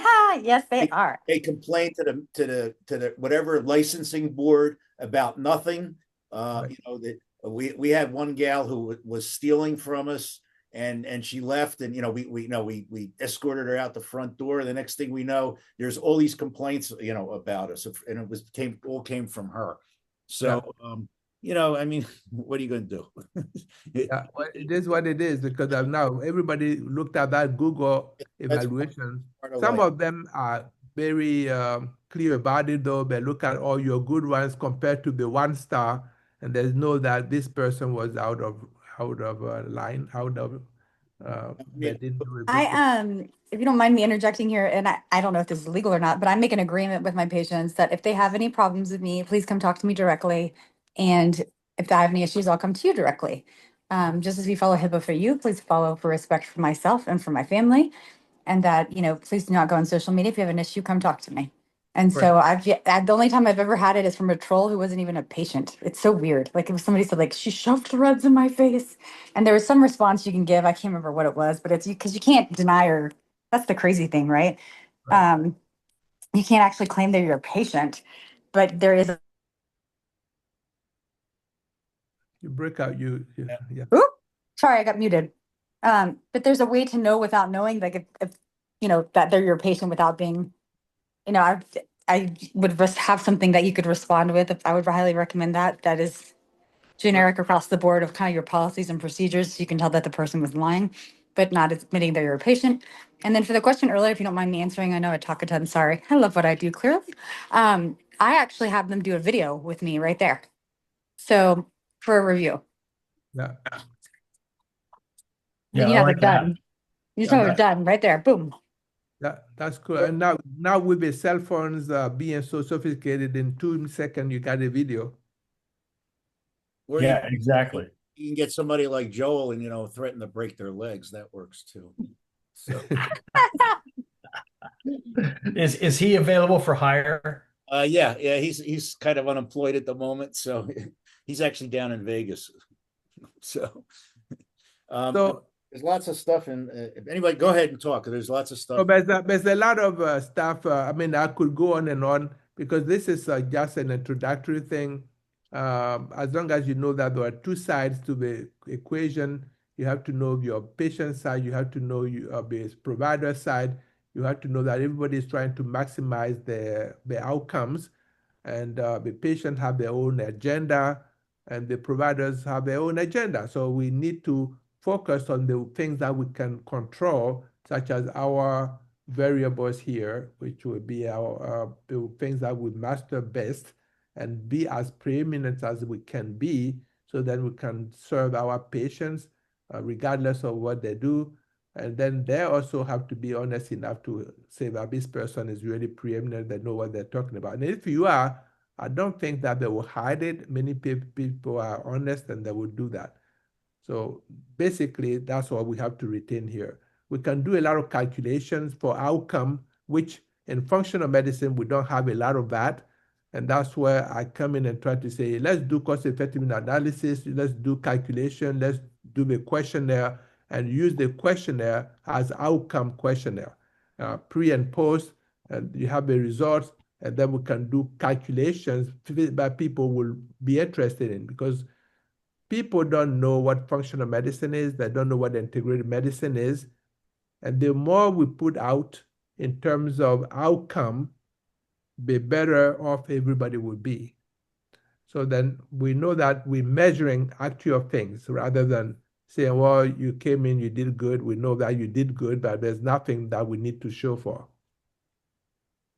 And there are some variables we can measure, like if they came up with hypothyroidism, or they came up with Hashimoto thyroiditis, and you give them a treatment, and then the antibodies went down drastically, and you have your protocol that led them to have low antibodies, you can always see that I did A, B, C, D, and these people did so much. And then how they feel, they would put that in the questionnaire, and you can take that into account, and you can have actual variables that you, determinants that you can impact, and you can show that.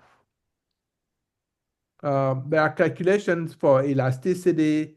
We can do functional forms equations. You can do regression analysis. All of those things we can do, but I'm not going to go deeper anymore. I think we run out of time.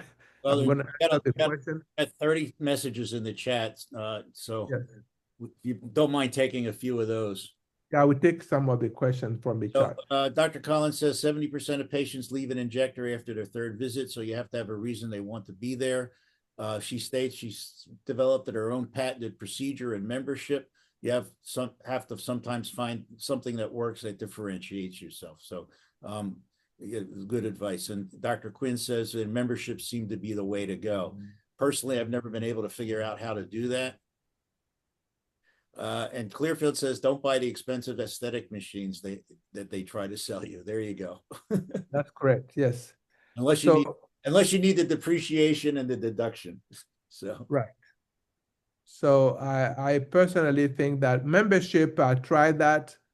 But the nurse practitioners, for instance, who are doing a lot of hormonal evaluations and treatments and stuff, they have a low entry points.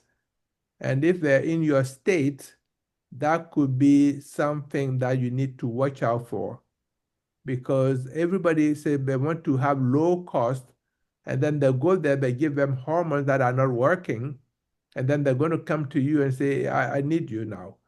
So you have to watch out what they have done and where they have been before you accept them or working with them and try to figure out, because there could be that they're dissatisfied with some PA or nurse practitioner claiming that they're functional medicine, then they don't have the qualifications to do the good job.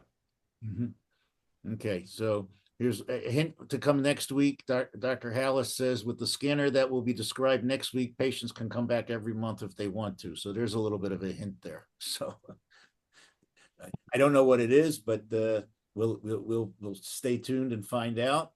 Okay. Being a little bit mysterious, but you'll certainly find out next week. Okay. Right. And this is why I love regenerative precision aesthetics. Dr. Quinn or Dr. Collins says this: are you able to get patients paying a higher price for your services in your practice? Yes, actually, I do. So I don't know what higher price is, but I have what I call the executive evaluation, where I give them everything. I mean, I give them also the supplements that they need, because many of the executives, they don't have the actual physical time to go buy the supplements and all of that. So I make it available in a package. So our packages work very well. And then I give it to them and I charge them a higher price because the executive, I call it executive evaluation. For the middle of the road people, I charge like a year, a certain amount, and I've charged less compared to even nurse practitioners. Nurse practitioners, some of them charge $5,000 for the middle one. And Wow. yeah, so I just go a little lower to make sure that everybody can be taken care of. That's how I do that. And when it comes to overall, I go lower. So I do 2 visits in one.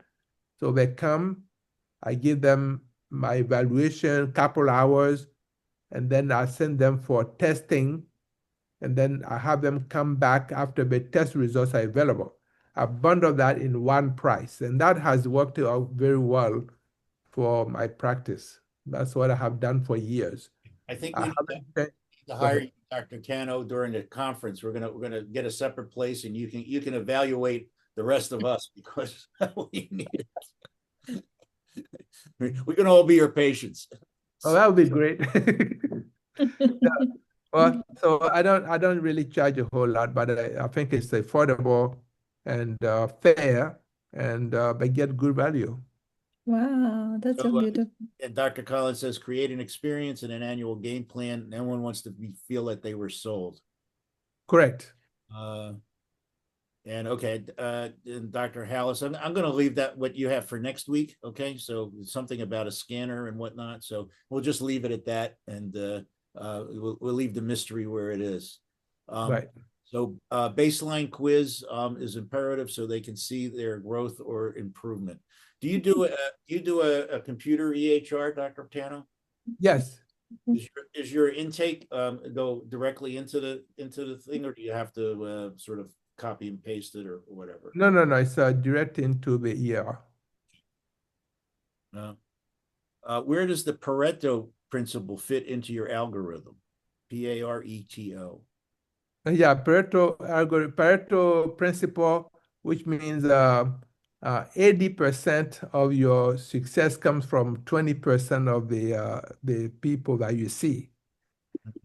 So that is, well, it depends on where you're located. So if you are located in a very good environment and people see the value, and that's where your preeminence comes in, then you can apply the Pareto principle where 20% of your patient will pay higher prices, and then you can stay in practice that way. So you don't have to burden yourself. But even if you also location, if you are preeminent and you locate yourself in an area where people cannot afford things, then you have to work harder to achieve where you want to be. And you have to have more people before you can get those results. You have to charge less. Okay? If you charge less, you see more patients. So that's the drawback about it.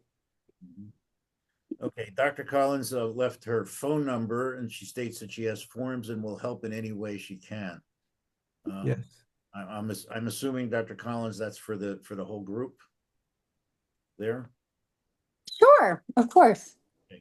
Okay. I just have tons of forms that, yeah, I'm not going to charge anybody $5,000. They can have them. There's Right. enough people in the world. Yeah, so just don't sue me. But yes, anybody can have anything I have.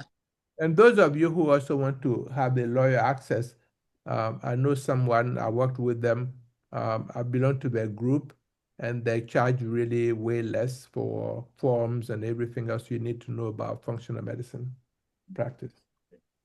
Okay. Dr. Collins says that it's call tomorrow because she's passing out now. You must be on the East Coast. So yes. Okay. So Dr. I didn't mean for that to go to everybody. We're supposed to go to the PA. I'm sorry, y'all. Thank you for everything. So Dr. Quinn, here's a little food for thought for you here in the research group.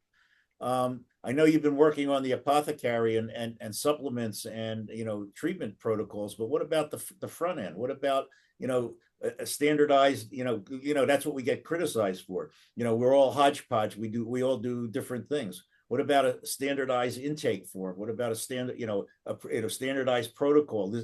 This is and I know every patient's different and we have to look at different things, but there should be certain criteria that we want to be evaluated. I think that's a great idea. I'd like to work with Dr. Tano. I do know Dr. Tano and I were working with another company. We've kind of slowed down on that. Dr. Tano, that would be Drew Green, that Right. you remember that developed an entire system of an intake that led more to integrative type of solutions, we'll say, not just what's the best SSRI. It led to much more integrative type of things, having to do with various products that can be used. And I think Dr. Tano and I were extremely interested because it's a way to I guess you'd say, show people a different way than what the usual is. So I like that suggestion, and if we can expand that, that would be great. I think right now we're really focused on the I won't say education because Dr. Dimitri didn't like that part. It's getting out information on products and things that are there. But it's an entire system that could be in place, Dr. Clearfield. It's a fabulous idea. All right. I mean, just kind of throwing it out there. We already had the beginning. So the questionnaire that I have needs some additions to like toxins that we talk about. And if we have that toxin part to it, then it becomes complete, really good questionnaire. As a matter of fact, I have embedded that in my app that I created for PhD app, where the patient will take the questionnaire and they will be able to, it will be able to come to us. And then based on that, we can evaluate them and follow up with them, etc. Okay. Dr. Tano, were you referring to, I think I sent you the environmental exposure analysis? Yes, I remember that. That we had, and when you talk about doing something for your patients with the environmental exposure, we had success with it's a long form, and 7 pages worth of questions on what your history is and what you've been exposed to, and what you feel, and all of this kind of stuff. And the greatest success we had was when we had patients fill that out, and then we did the form and the analysis before they came. I don't know if that's what everybody does. I think people get a little bit anxious if you go into the office and then you start filling out forms, and then the person takes the time to read the forms and see what's going on with you. But our biggest success was when we had everything done ahead of time. I don't know if that's usual or And not. that's what I do actually. I have them fill out the form. Yeah, we I do. get the results before I see them. That way I have a time to evaluate it and see exactly what their problems are. And when they come, we go over it. I show them systematically what their responses are and what does that mean. So once we have that, I do a complete review of system too. So that's what takes a little time because we go over the Yeah. questionnaire, then we do the review of system, then we do the physical exam and all of the things that they need to have. Yeah, Mhm. that too. We also have labs done before we see the patients, so we have a standardized lab panel. Because most of we emphasize where the hormones. So that's kind of where our Okay. Dr. Clearfield, is that I don't want to say is that legal, but can you order labs and things without seeing a patient? I've been doing it for 20 years. Okay, Yeah, I won't tell. I don't do that because it could be, I don't know, depends on the state In maybe. Georgia now, patients can order their own MRIs and labs. It's crazy. Yeah, nowadays, yeah, there's a lot they can order. Their own. So there's a group, I won't mention it since we're still on the CME, that Dr. PAI attended a conference. They do anti-aging medicine. They have people buy packages for $5,000 a package. Some of them are just nutrition classes, not even an NP, I'm assuming nurse practitioner. Sorry. Yeah, I can explain. So I went to a conference with the Health Alliance, and they had packages. They only sell packages, and a package minimum 5,000, only the coaching. And they do a test. They are doing some genetic test that it was made by the guy that it's Brian Johnson. Oh, yeah. Yeah, which costs like $2,000, something like that, and comes about $400, $500 every 3 months. I just attended that. I saw advertising on Facebook and I bought a ticket. Yeah, But I'm sorry, they're that's were high. not all doctors. Some of them were just like, So, Yeah, that's in my opinion, I'm sorry, you know that's what I was high. thinking? He's the guy that Could spends $1 you billion a year on just anti-aging take a and little somehow is an taste expert. of the marinade and All right, who's got try them? it? Who's Because eating? I think it's going to be fine. I think you'll like it. It's nothing horrible at all.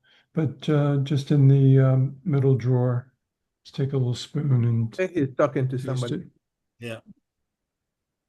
All He right. was talking to somebody. All right, I think we got it. Go ahead. Are there questions back So in the chat or not? Anything else? Anybody else? Daisy is keeping you very busy, I'm sure. Okay. I think plasmapheresis is nice to do. Plasmapheresis. Now I'm I didn't hear you. Yeah, Petronell, you got muted. Sorry. I think I would like to do plasmapheresis because I think it's very good and it cleans the blood of all the toxin. And I saw a procedure and it's very easy. It's very safe. 45 minutes and boom. They just put the kit and they run the test, the blood filtering, and So if you want to do plasmapheresis, watch what Dr. Andrew Campbell's presentation was last time. And he claims, if you go to his the lab that he uses, I'm not going to say the name now. yeah. He indicates that for mold toxins, they're so minute that the plasmapheresis does not get it. You cannot clean the mold toxins. So there are certain toxins that are big enough, you can remove them, that if you talk about mold toxicity, then you cannot do that. So that's the only thing that I can see may not work with your plasmapheresis. But now, more and more people are having mold allergy. They're having all kinds of mold toxins. and the toxins go to bind the tissues. They go everywhere, and you cannot clean them up. Wow. Mm. Unbelievable. But the reason that I because I saw it's posted on Twitter one time that the vaccine causes a switch between IG4 and IG3, and patients make more IG4 or something or IG3, and those are non-functional, and that's why they causes turbo cancer. I also saw somebody that a COVID researcher PhD from Paul, he's in Alberta, Canada. He always talk. So and somebody else told me that they need plasmapheresis, so that's why. Actually, they said that the patients that got COVID vaccine, they need plasmapheresis to remove this IG4. Some kind of switch is there between the immunoglobulin class. And that's why I thought. And also I heard Dr. Loeb, who talked one time Academy of Stem Cell Physicians. He said that yeah, they do plasmapheresis and remove the spike protein. If there is spike protein or something, they remove it. This is what I heard. Then I'm not sure what school, I mean, what groups do a good training in plasmapheresis. I know some people who are doing it, but I have no idea where they go learn it. Because it's a little bit of technical stuff that people will have to learn to do the plasmapheresis. So, I mean, do you know the school where you want to go and learn this? Yeah, I took a class, but it was just like a short presentation for 2 hours, and during that class they said that they have some training in Florida in Boca Raton. I think we have to take some classes, and they also have the machine. It's about $125,000. Very expensive. But Yeah, that's why they charge a lot of money for the plasmapheresis too. yeah, but it's safer than Ibu because it's the nurse who does it. He puts the needles and the filter, and boom, it filters about 1 liter of blood, 1 liter, a little bit over 1 liter, and then they have to do 5 times to filter everything. They said that cognition improves by 40%, and the cancer, they got better, whoever had cancer, because they remove a lot of toxin from the blood. Yeah.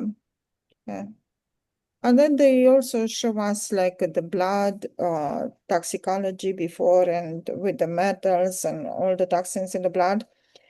But another thing that it's important, actually I have to forward the email that I received. It is ASEA. They said ASEA, it's very good, and they also have study with ASEA after they took ASEA and they did toxicology in the blood and also detoxify. And they said that increases. Yeah, those are products that people are selling and that don't have any outcome studies on it. They say it's good, but I've seen it for a long time. Actually, back in 2011, we had a little store and we were selling that product in our store. And unfortunately, I have not seen any studies that say that ASEA is a good detoxicant, that it would be good to clean up the blood or take toxins out of people. So unless there's such a thing and you engage in it, that may be detrimental to you in terms of what patients see. If one patient complains, then you are in trouble, because if you claim that, well, this would do this and that, and it doesn't do what you said it would do, then that can get you into trouble. So that's one. If you want to position that, you have to be very careful, not claiming anything that it can Yeah, take. they have the study. I can send you the websites that I have, and also if you that it's the Dr. Chakski and Gina Moran, they are with ASEA. But it's a big thing with ASEA. He also does Chakski. He does a lot of, I took some classes. I was meeting with him for about 6 months on Thursday. And he uses also a lot of thymosin for cancers. So, because it improves the T cells. So he's using a lot of thymosin, and he says he has amazing success for everything. Thymosin alpha. Yeah, thymosin definitely is a well-known peptide product that people use for sure.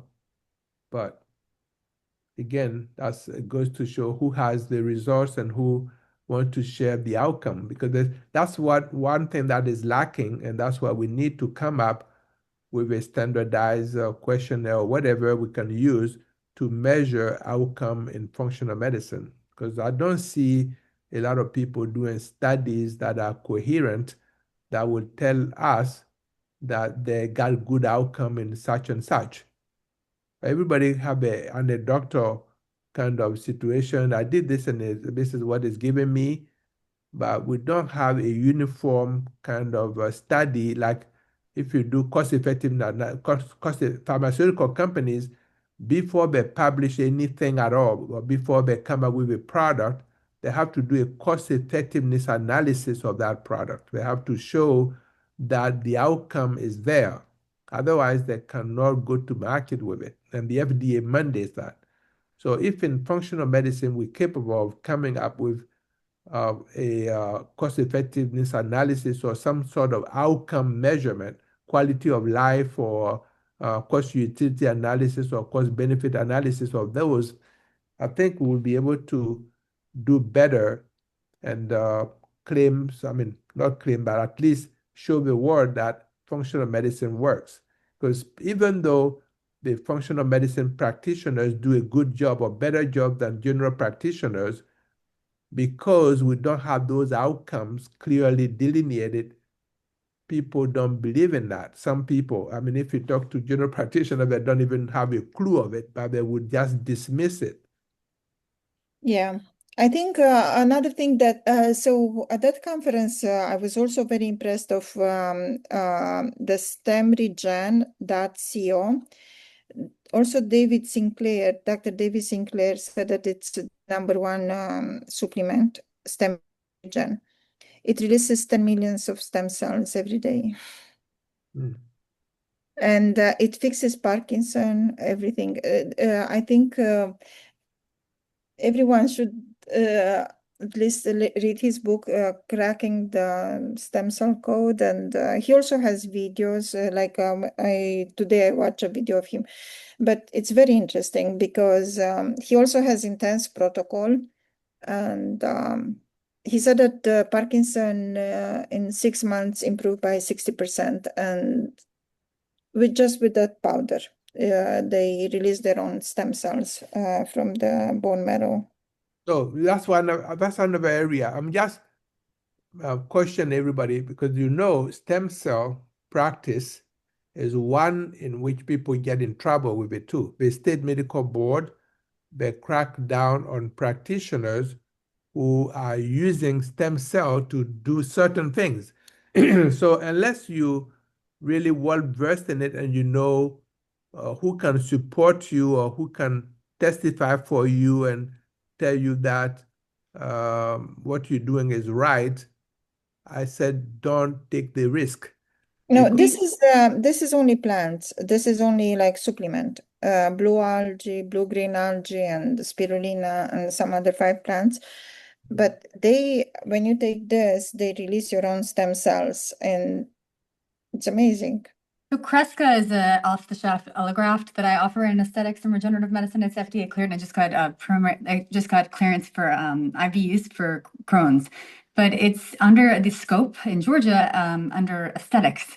So the research that we do, there's RegeneTrack that we track everything and such. But you're absolutely 100% correct, because Cell Surgical Network that I trained under with Mark Berman probably 8 years ago was sued by the FDA. And they spent $7 million on the lawsuit, which I definitely don't have. So yeah, I 100% Yeah, that's a sticky point, so you have to really be careful.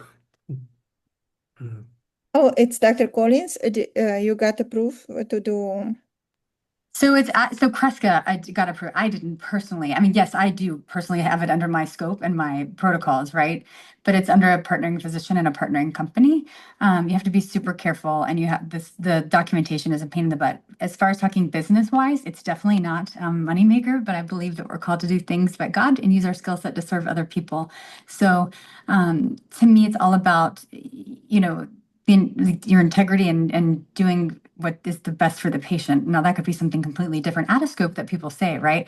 So I don't mean it like that, but just saying acting within scope, having your protocols, having the research, there are ways to do things that you can help people. So don't be, I mean, I'm not trying to say like be a cowboy, but don't be afraid to research it too.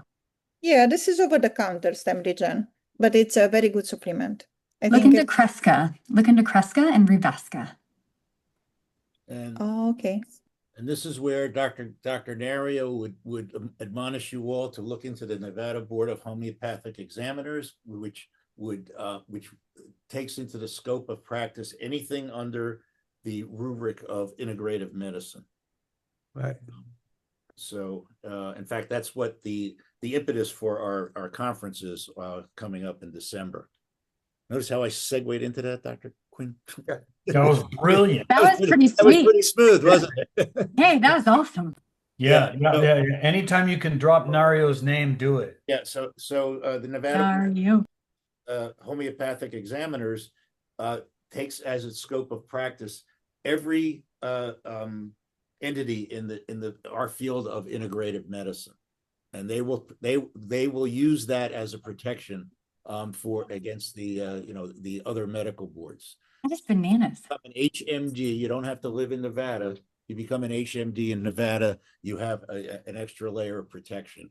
And then Dr. Quinn is going to tell you about the tribal nations also. Well, yeah, not only that, but as you know, I'm a member of the Nevada State Board of Homeopathic Medical Examiners. If people need information on that, feel free to reach out. That's so cool. And then the tribal component, that's where actually we do a lot of studies. So that's off the record for a talk another day. But thank you, Dr. Quinn. I'm going to reach out to you. Okay, wonderful. And the executive director happens to be my secretary, by the way. So this is true. We have it in, and if not, then we'll send Dr. Nario out to get the bad guys for you. Right. So Dr. Tano, do you have a parting gesture for us? So I just wanted to introduce you to the business side of medicine. I hope that I give you the variables that you need to look at, or whether on the provider side or the buyer side, and all the things that go into it and what you need to do. And my focus is that preeminence matters. And all of us are seeking preeminence, and that's why we congregate here every Tuesday to try to learn. So the more we all learn, the better off we are, and we can put in protocols that work. So our goal is to come up with better protocols to treat conditions, not to just band-aid them and then cure them as much as we can, and then tomorrow showcase functional medicine. Mm-hmm. And that's what I can say. So the more we learn, the better off we are. And the showcase will be December 4th to 6th, 2025, Reno, Nevada, in person and online. Right. We have research. We have day 1 is research. Day 2 is homeopathy. Day 3 is integrative medicine. And we have some very prominent speakers. Aside from Dr. Tano, we have Dr. Schallenberger, who we've had on here. He's going to be talking about ozone. We have Swahar Sedan, who was like the number 2, guru at A4M. We have her. We have Felice Gersh, who's the number 3 guru, and Thomas Levy, who we had at our conference in Las Vegas 3 years ago, is coming up from. He lives in Colombia, I guess, and he's coming up he's going to do Friday morning. We're giving him 3 hours Friday morning. So is Dr. Gerber on? Dr. Gerber, you here? No. Okay. So we're bringing him up from. Okay. So we're not just throwing the nilly-willy at you. We're giving you folks that you would pay lots of money for. The next weekend is A4M, I think, or the weekend after. And for the specialty weekend there, it's $2,500. Ours is a lot less. And we'll be nicer about it too. It won't be quite so frenetic if you've ever been there. It's crazy.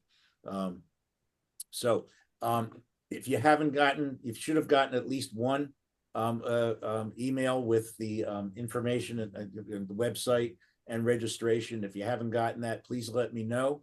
And we'll be sending them out periodically right up to the event. With that, Dr. Tano, I can't thank you enough. We had a little speaker kerfuffle.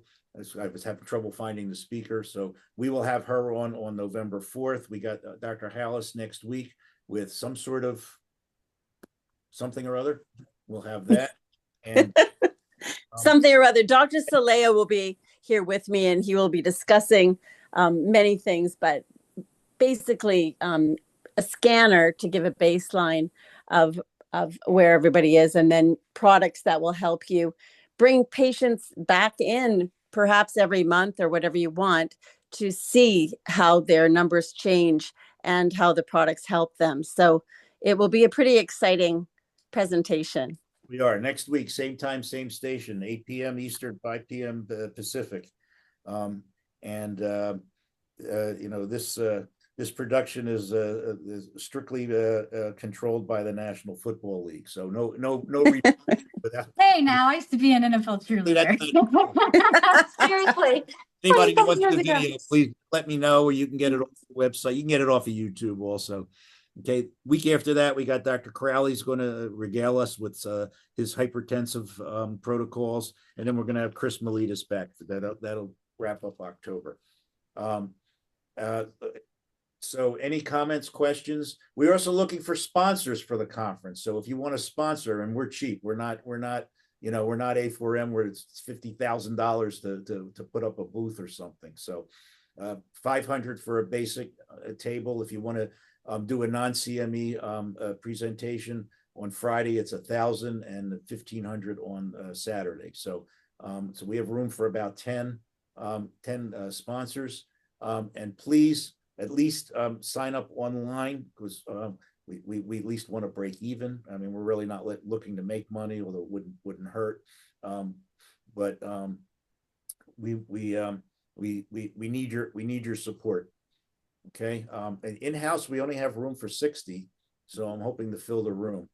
And out of the house, we're online. And everything's arranged. We have 20 CME credits you get with that. AMA category 1 CME credits that goes with that. And if you're in the homeopathic world, that'll count towards your Nevada homeopathic credits also. Now, one thing I forgot, Dr. Bill, this whole presentation, actually, I had the 3 hour, 25 minutes video made for it for people who may be interested in. Okay. Let me know. Okay. All right. Wait. Hang on. Don't say anything else. Oh, okay. Sorry. you all, Dr. Tano, for this was a great presentation as always, and we'll see you again, same time, same station next week.